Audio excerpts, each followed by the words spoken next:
बहुत ध्यान से सुनिए सब लोग। तो जयपुर के राजा की पुत्री मदन मोहन जी की सेवा करती थी।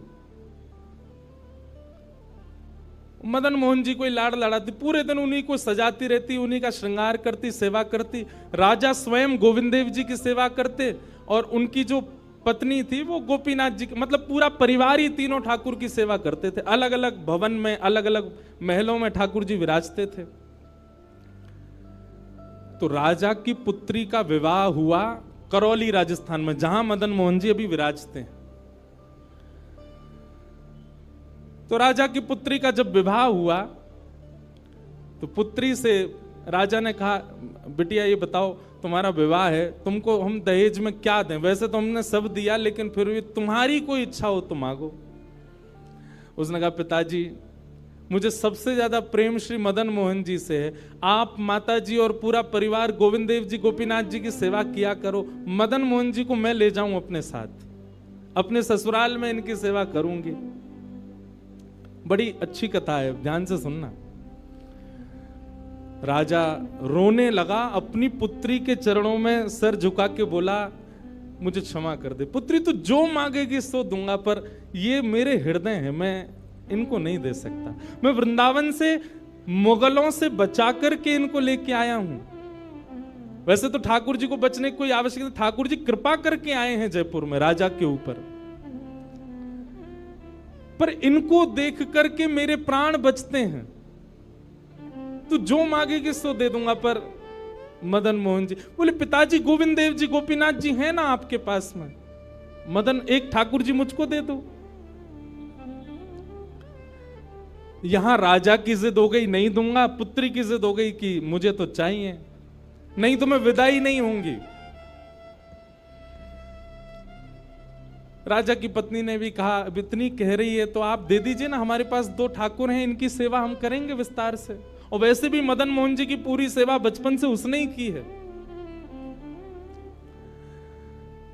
तो राजा ने एक प्रस्ताव रखा। बोले, अच्छा पुत्री एक काम करते हैं। बोले, क्या? मैं तेरी आंख पे पट्टी बांधूंगा और आंख पे पट्टी बांध करके मदन मोहन जी जैसे 7 स्वरूप तेरे सामने खड़ा करूंगा, जिनमें से 6 स्वरूप जो होंगे वो मैं बनवाऊंगा और 1 स्वरूप वास्तविक मदन मोहन जी होंगे। आंख पे पट्टी बांध करके तुझे स्पर्श करके अगर तूने असली मदन मोहन जी को पहचान लिया तो मैं ये मान जाऊंगा कि तू नहीं, ठाकुर जी तेरे संग जाना चाहते हैं। ठाकुर जी की इच्छा पता चल जाएगी। तो राजकुमारी बोली, ठीक है, आप ये प्रयोजन कीजिए।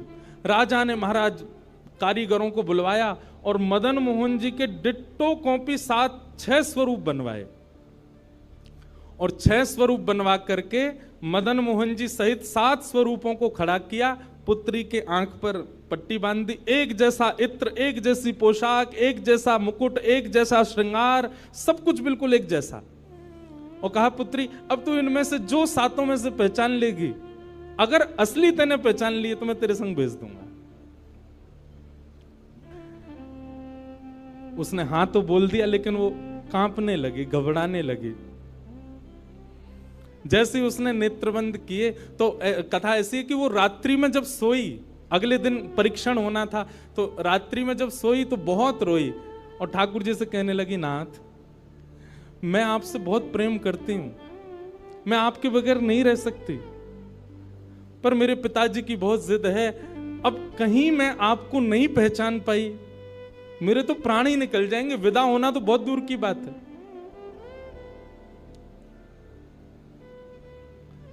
रुदन करते करते करते करते, बंधुओं एक मेरी बात बहुत ध्यान से सुनिएगा, कभी ठाकुर जी के विरह में यदि आपके अश्रु नहीं आए हैं ना, तो अभी आप भक्ति के भाव से बहुत दूर हो।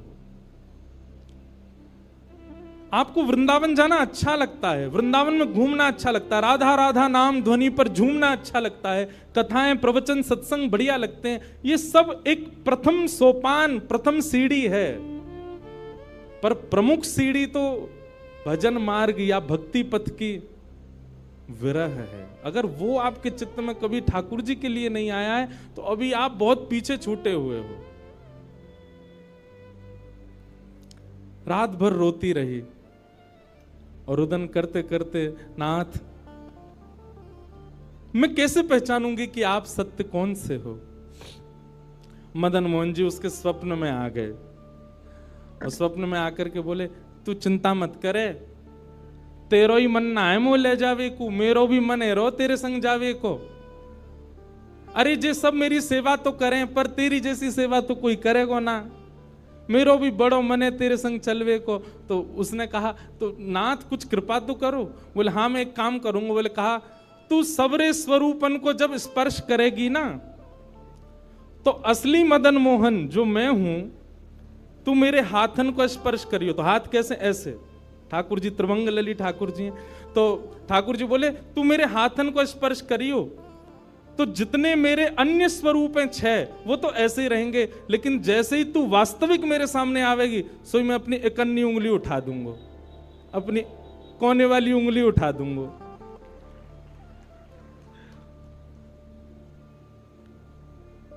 ठाकुर जी कितना प्रेम करते हैं अपने भक्त से। ठाकुर जी बोले मैं अपनी इकन्नी उंगली उठा दूंगा और तू स्पर्श करती करती मेरी जैसे इकन्नी उंगली उठे, वाकू पकड़ लियो और तुरंत पिताजी से कह दियो, जय रे मदन मोहन जी, मैं चल दूंगा तेरे संग। अब तो दूसरे दिन वो पिताजी के पास गए, पिताजी जल्दी करिए, कब चलना है, कब? बोले तुझे तो इतना विश्वास है जैसे तू वास्तविक में मदन मोहन जी को ले ही जाएगी, लेकिन बिटिया तू भी याद रखियो, मैंने ऐसे स्वरूप बनवाए हैं कि कोई बता ही नहीं सकता कि असली मदन मोहन कौन से। बोले पिताजी आप सन्मुख पधराओ। तो महाराज भीड़ लग गई देखने वालों की, पूरा राजभवन इकट्ठा हो गया जयपुर का। 7 स्वरूप विराजमान हुए। पुत्री के आंख पर अभी विवाह हुआ, उसका विदाई नहीं हुई है, आंख पर पट्टी बांध करके और कहा जाओ, अगर मदन मोहन जी की इच्छा होगी तो तू ढूंढ ले। अब मदन मोहन जी तो पहले ही बता चुके हैं, ऐसे मिलूंगा। जैसे मानो टीचर पहले ही एग्जाम पेपर लीक कर दे, ये क्वेश्चन आने वाले, तैयार कर आना। उसने जाग करके जैसे स्वरूप स्पर्श करने प्रारंभ किए, पहला बोले ये नहीं है, दूसरा स्पर्श किया, ये भी नहीं है। ठाकुर जी खड़े थे 5वीं पंक्ति में, 5वें वाले थे। तीसरे स्पर्श किए, बोले ये भी नहीं है। चौथे किए, बोले ये भी नहीं है। जैसे ही 5वें का स्पर्श किया और मुखमंडल का स्पर्श किया, गले का स्पर्श किया, वक्ष का स्पर्श कर, जैसे ही ठाकुर जी की भुजा पकड़ी, सो ठाकुर जी ने अपनी इकन्नी उंगली हिला दी। और जैसे ही इकन्नी उंगली हिलाई, उसने तो, पिताजी यही है मदन मोहन जी। आहा, राजा के तो नेत्रों से आंसू गिर गए, चरणों में गिर गए, उठ करके अपनी बिटिया को गले से लगा लिया, कान में बोले बोले मैंने इकन्नी उंगली हिलते हुए देख ली।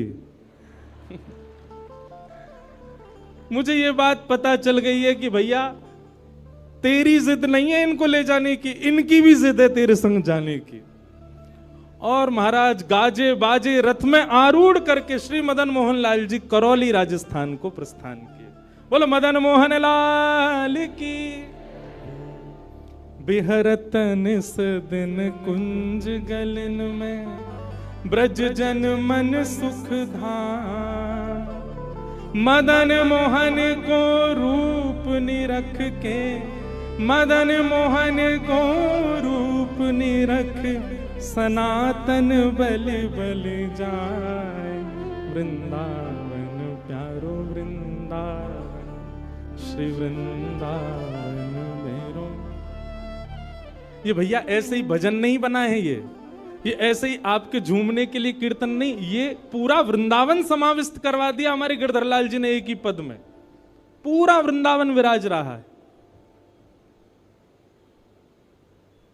ठाकुर जी जड़ नहीं है। दूसरा स्वरूप क्या है ठाकुर जी का? चैतन्य। कौन है ठाकुर जी? चैतन्य। कई लोग पूछते हैं महाराज जी सेवा का कोई प्रकल्प बताओ, सेवा का कोई भाव बताओ, सेवा कैसे करनी चाहिए, सेवा में क्या होना चाहिए क्या नहीं होना चाहिए। हमारी एक बात सब लोग सुन लीजिए, यहां लगभग सब सेवा वाले ही बैठे हैं। आप ठाकुर जी के प्रति चैतन्य भाव अपने हृदय में प्रगाढ़ कर लो। चैतन्य भाव प्रगाढ़ मतलब ये कोई पाषाण नहीं है, ये कोई प्रतिमा नहीं है, ये कोई धातु नहीं है। साक्षात वृंदावन चंद मेरे घर पे विराज रहे हैं, ये विश्वास आप अपने चित्त में प्रगाढ़ कर लीजिए। बस आपके जिस दिन ये विश्वास प्रगाढ़ हो गया, अपने आप आपको सेवा सीखनी, किसी से पूछनी नहीं, अपने आप करने लग जाओगे। अरे मां को नहीं बताना पड़ता पुत्र की सेवा कैसे होती है, पत्नी को नहीं सिखाना पड़ता पति को कैसे पूछना है। सारे संबंध हम अपने आप सीख लेते हैं। तो ठाकुर जी से जो हमारा प्रेम भाव है, उसके लिए हमको पूछना क्यों पड़ता है कि कैसे करें, भोग कैसे लगाएं, सुलाएं कैसे, ये कैसे करें। शास्त्रीय बात पीछे है, पहले आप प्रेम भाव में तो आओ। ठाकुर जी अपने आप सिखा देंगे अपनी सेवा कैसे करनी।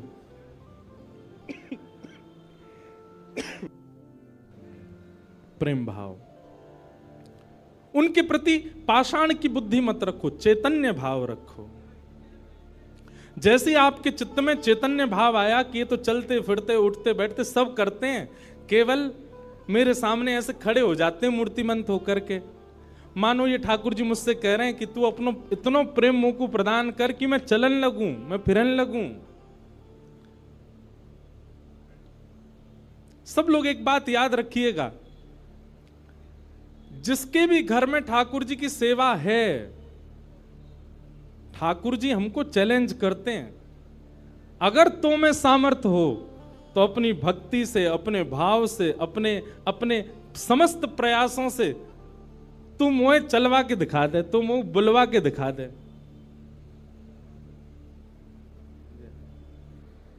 बोलो गंगा मैया की जय। वापस प्रस्थान कर जाओ। महाराज जी हरिद्वार को प्रस्थान कर रहे हैं, महाराज जी के श्री चरणों में बार।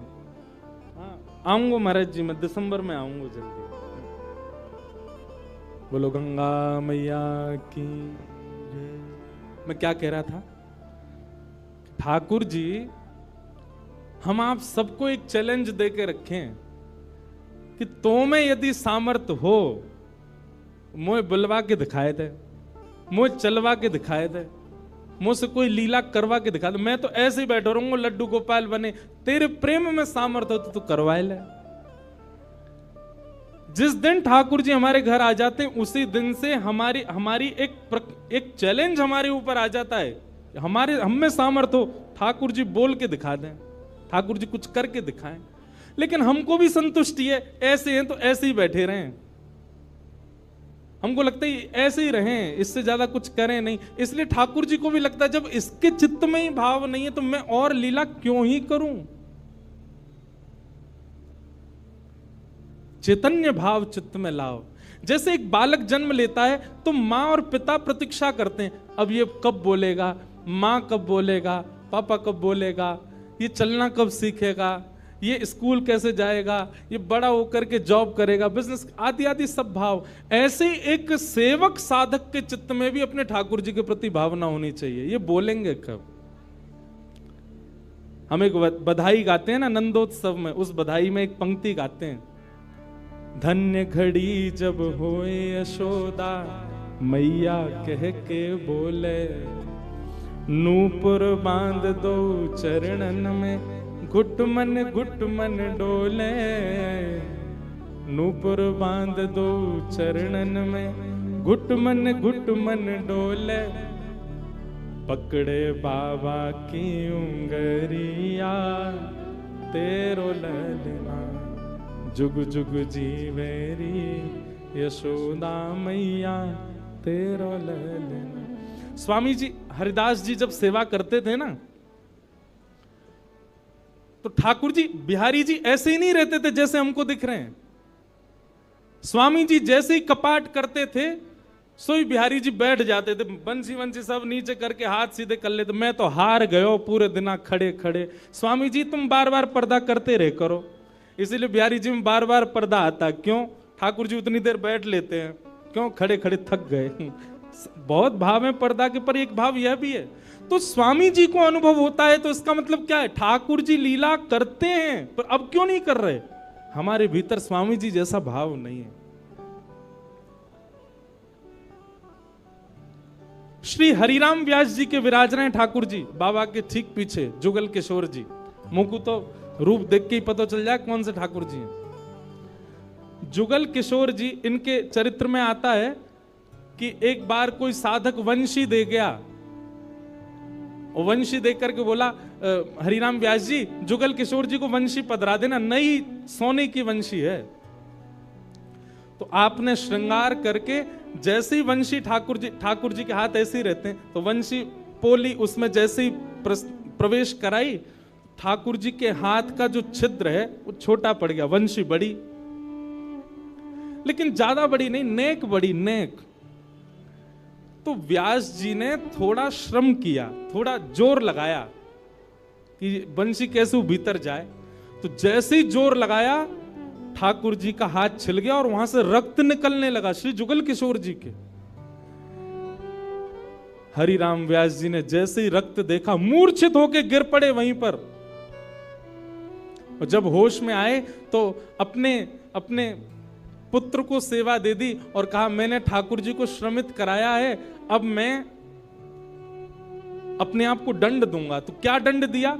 सूर्य उदय से सूर्यास्त तक वृंदावन की परिक्रमा ही लगाते रहते थे, ये दंड दिया उन्होंने खुद को। पहला दिन था दंड का। एक बात सुनिएगा, इन आचार्यों के चरित्र से ना कुछ कुछ सीखा कीजिए।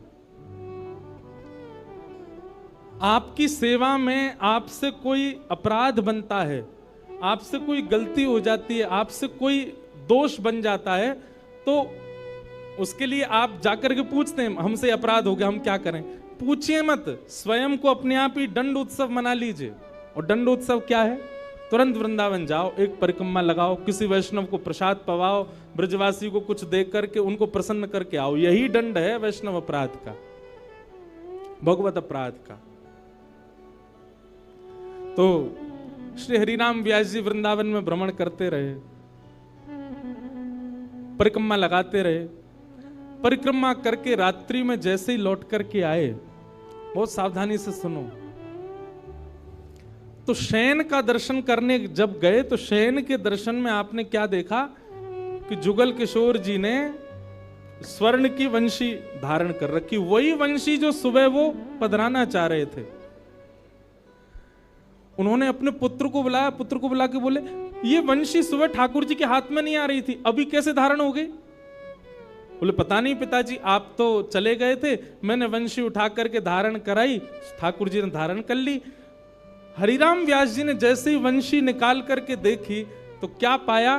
ठाकुर जी ने अपना हाथ ही बड़ा कर लिया वंशी धारण करने के लिए, उनके लिए। अब ताली से काम नहीं चले, हमारे ठाकुर जी करते हैं ऐसे? क्यों नहीं करते? और हम संतुष्ट क्यों हो जाते हैं? जैसी सेवा है उससे हमको प्रसन्नता क्यों हो जाती है? नहीं।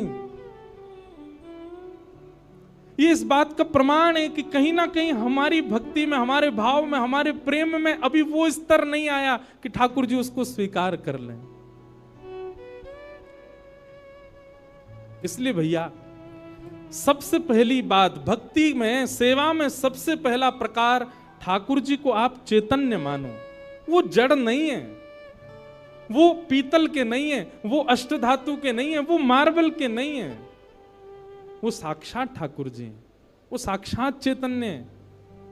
उनके प्रति चैतन्य बुद्धि आपने धारण कर ली, अपने आप ठाकुर जी अपने आप लीलाएं कराना प्रारंभ कर देंगे। मुझको राधा रमण कर दो वैसा, मुझको राधा, नित्य की प्रार्थना होनी चाहिए ठाकुर जी से। रटू में तेरा नाम यूं आठों याम, रटू में तेरा यूं आठों याम, रटू में तेरा नाम यूं आठों याम,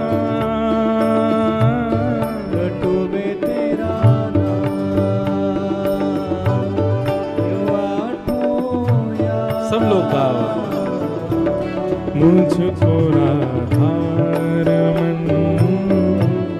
कर दो ऐसा मगन, मुझको कर दो ऐसा।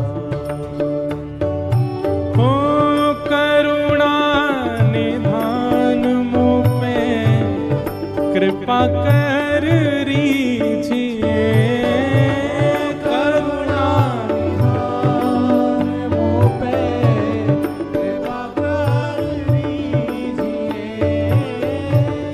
करुणा निधान मुझ पे कृपा कर रीजिए, करुणा निधान मुझ पे कृपा कर रीजिए। ब्रज में बसा के मोहे सेवा सुख दीजिए, ब्रज में बसा के मोहे सेवा सुख दीजिए। ओ ब्रज में बसा के मोहे सेवा सुख दीजिए, ब्रज में बसा के मोहे सेवा सुख दीजिए। और प्रेम से भर दो मन, गाऊं तेरे भजन, प्रेम से भर दो मन, गाऊं तेरे भजन। ओ रटूं मैं तेरा नाम यूं आठों याम, रटूं मैं तेरा नाम यूं आठों याम, मुझको राधारमण कर दो ऐसा मगन, मुझको राधारमण कर दो ऐसा। श्री राधारमण लाल की। करताल बजा के गाओ।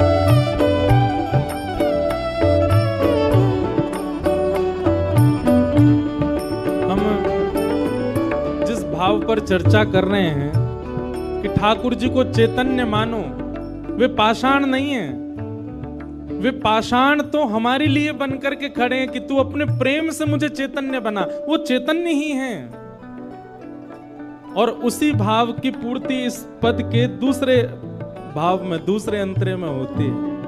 भाव से गाओ सब लोग।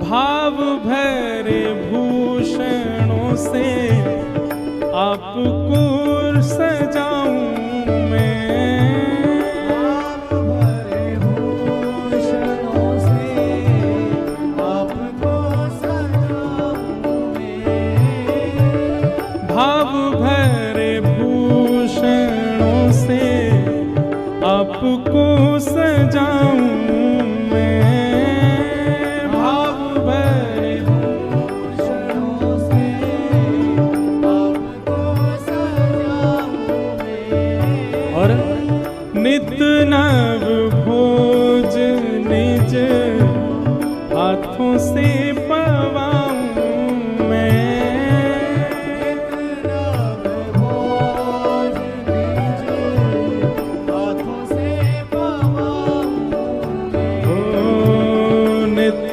नव भोज निज हाथों से पवाऊं मैं, इतना बोझ दीजिए हाथों से पवाऊं। भैया हम सबके लाल जी पूरे दिना खड़े रहे और कोई के लड्डू गोपाल हैं तो पूरे दिना बैठे रहे, उनके पामन में दर्द ना हो तो ऐसी भावना हमारे चित्त में नहीं आती कभी। नित्य की सेवा में एक काम किया कीजिए, रोज रात्रि अपने ठाकुर जी के चरण जरूर दबाया कीजिए। सिंथेटिक नहीं पर असली वाला इत्र मंगाइए, थोड़ा महंगा आएगा, मंगवाओ ठाकुर जी की सेवा के लिए, और चरणों में इत्र लगा करके और फिर बड़े धीमे धीमे उंगलियों से। अच्छा एक बात और है, हमारे पुष्टि मार्ग के आचार्य कहते हैं ठाकुर जी की सेवा में अंगूठा का प्रयोग नहीं होना चाहिए। क्यों? कहीं भी जोर लगाना होता है हम अंगूठा का ही प्रयोग करते हैं। ठाकुर जी की सेवा में अगर आप अंगूठा लगाते हो ठाकुर जी को पीड़ा होती होगी, लग जाती होगी, इसलिए उंगलियों से सेवा का ही निधान होना चाहिए। कहीं उठा करके भी रखें तो अंगूठा से ठाकुर जी को बड़े आराम से स्पर्श करना चाहिए। शास्त्र हमारे आचार्य तो ऐसा कहते हैं कि अगर आपने अंगूठा का प्रयोग किया भी है तो श्रृंगार के बाद ठाकुर जी का एक अलग से भोग लगाओ। किस बात का? श्रम भोग। ठाकुर जी आपको दर्द हो गया होगा, हमने अंगूठा से दबाया आपको, इसलिए मंदिरों में श्रम भोग आता है। बेचारो बहुत हमारो ठाकुर वृंदावन को बड़ो हल्को सो, नेक में ही हार जाए, नेक जोर से सर दबाए दो, हाथ दबाए दो, पांव दबाए, थक जाए इतने में तो श्रम भोग लाओ। नित्य रात्रि में ठाकुर जी को शयन से पहले चरणों में इत्र जरूर सेवा किया करो। श्रृंगार कोई कर जाए, भोग कोई बनावे, पर रात्रि शयन तो सेवक को स्वयं कराने चाहिए। दाबु तुमरे चरण करो जब तुम शयन, दाबु तुमरे चरण करो जब तुम स्वयं, ओ दाबु तुमरे चरण करो जब तुम शयन, दाबु तुमरे चरण करो जब तुम स्वयं। ओ रटू में तेरा नाम यूं आठों याम, रटू में तेरा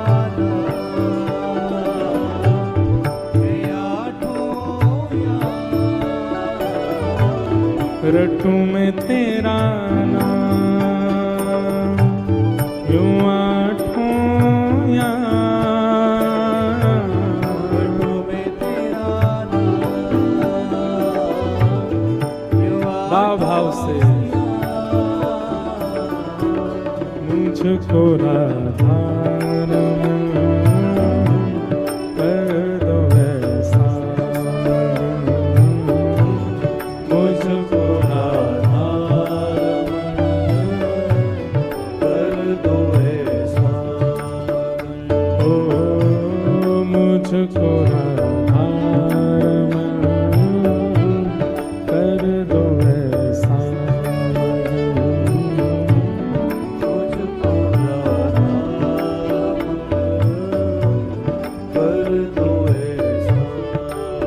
ओ